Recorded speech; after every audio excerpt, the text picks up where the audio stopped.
Hey everyone, this is Brooke. We are back today with the third episode of our Forces of Human Nature series. This series explores the force field analysis tool to identify the forces that drive and block sustainable behaviors. You can read the written version of the series at brooktully.com/articles, which includes a visual image of the force field analysis. That can be quite helpful for picturing what I'm talking about here in this series.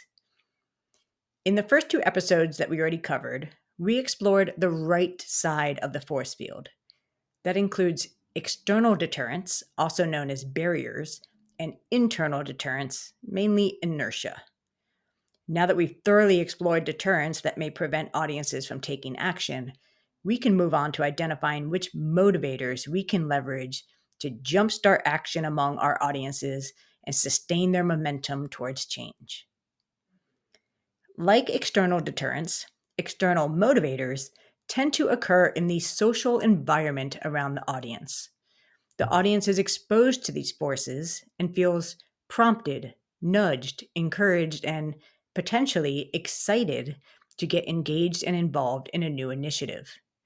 Think of them as catalysts for jumpstarting people out of status quo bias and moving them towards action. In the previous post on internal deterrents, I shared some reasons why an audience member may not take action. These justifications included sentiments like, I don't have time for that, or I'll think about it, a classic procrastination technique, and that's not for me, or that doesn't sound like it's for me. The external motivators you should consider using should be designed to overcome those psychological deterrents. We want to spark sentiments of curiosity. Whoa, what's that all about? I got to look into this. We want to pique their interest. That looks interesting. I want to know more. We want to get them excited. That sounds fun. I want to join. We may even induce a bit of FOMO. What are they doing over there? Should I do that too? We can encourage participation. I can do that too. Count me in. And even desire. I need that or I want that.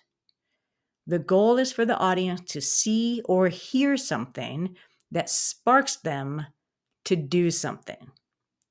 That something is not yet a big ask, like completely changing their lifestyle. Rather, it simply asks the audience to take the first step in the process. Think of it like the invitation stage of engagement. External motivators are great for starting a new movement and engaging new audience segments who are not yet involved. They're also great for actions, especially steps like attending workshops and meetings, which are not that hard for the audience to do and are really easy for them to skip it. Sparks can include, but certainly are not limited to, the following types of activities. It can include events that appeal to the audience interests, but also open the door to getting them more engaged on the topic. Brew at the Zoo events are a great example of this. They invite audience members to join and enjoy local brews and local food, which paves the way for discussing the value and importance of zoos and wildlife conservation. Consider using activities that invite the audience to participate in a social engagement related to your work, such as a trivia night about whales. Consider if your organization can do like an activity takeover to introduce your environmental topic to an existing audience, like those trivia night fans. Maybe you're hosting experiences where new audience members can become actively engaged on the topic right away, like joining cleanup events, nature walks, workshops, or even community feedback sessions. Involving the audience in part of your program's process can increase their attachment to the cause, which is related to the IKEA effect bias. And check out the show notes for a link to learn more about the IKEA effect. It's a fun and interesting bias. Maybe you can organize interaction opportunities where the new audience member has a chance to meet members of the organization and other individuals like themselves. This approach can be incorporated into events, activities, and experiences, or stand as its own initiative through webinars, online forums and groups, and even community talks. Lastly, think about providing exposure to the cause, the people getting involved in that cause, and all the kinds of events mentioned above. And you can create this exposure through communication channels like social media, using news articles, running advertisements, and even more. You may find that some of these forces exist already. Therefore, your job is to amplify them so that they reach a wider audience and capture the audience's attention. To draw more people in and overcome inertia, we should ensure the invitations to join these events are relevant, interesting, and compelling for the new audience segment.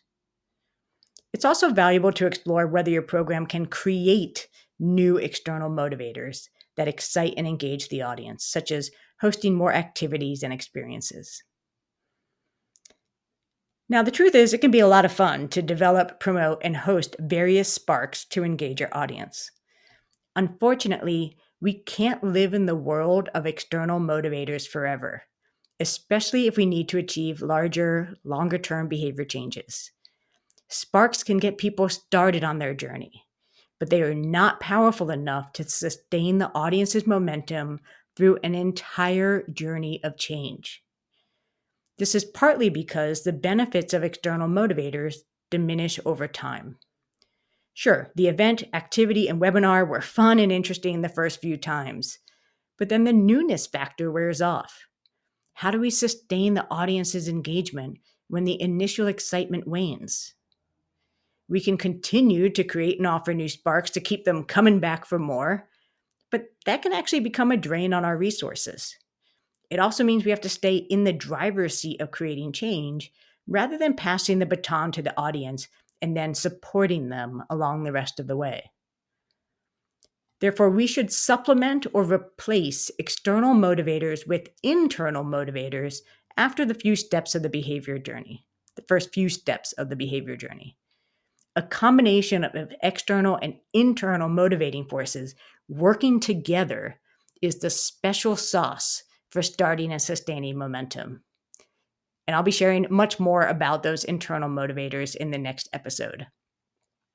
If you're looking for additional ideas for external motivators to use or examples of what they look like, check out the 2 This or That posts about social proof, influencers, and tangible benefits I share in the episode description.